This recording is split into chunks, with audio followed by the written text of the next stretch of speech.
ദൈവമേ നീ എൻ്റെ രക്ഷ, കോട്ടയും വൻ പ്രത്യാശയും.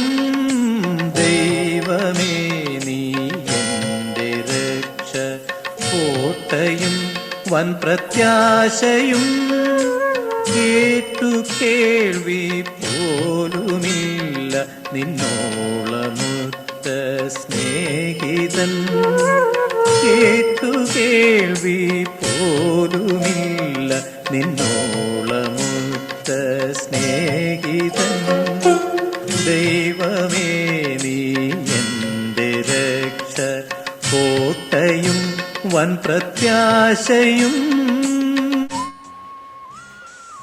എൻ്റെ മുഖത്തിന് മുന്നിലായിരുന്നു കൊണ്ട് എൻ്റെ സ്നേഹത്തെ നിരാകരിക്കുന്നവർക്കും എൻ്റെ തിരുമുറിവുകളെയും എൻ്റെ രക്തത്തെയും എൻ്റെ ബലിയെയും നിന്ദിക്കുന്നവർക്കും പരിഹാരം ചെയ്തുകൊണ്ട് എന്നെ ആശ്വസിപ്പിക്കുക.